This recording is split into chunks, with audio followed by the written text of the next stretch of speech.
Другой составляющей важной является экологический мониторинг. Министрлер кабинетинин мүчөлөрү коомчулукка отчет берүүнү улантышуудан. Бул ирет санариптик өнүктүрүү министри Талант Иманов, жаратылыш ресурстары, экология жана техникалык көзөмөл министри Динара Кутманова, айыл чарба министри Аскар Жаныбеков Алтайда аткарган иштер боюнча маалымат беришти.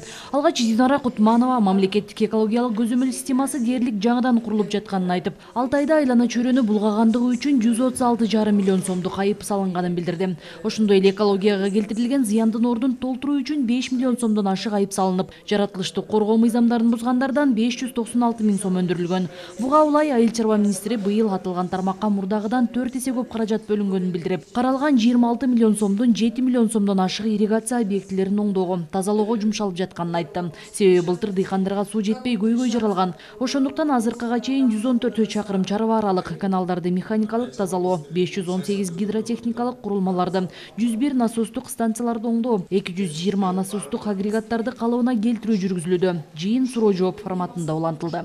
Быйыл 234 миң гектар жерге эгилген. Ала турган түшүмүбүздү мен силерге айттым жана бул жолда 630-650 миң тонна алабыз.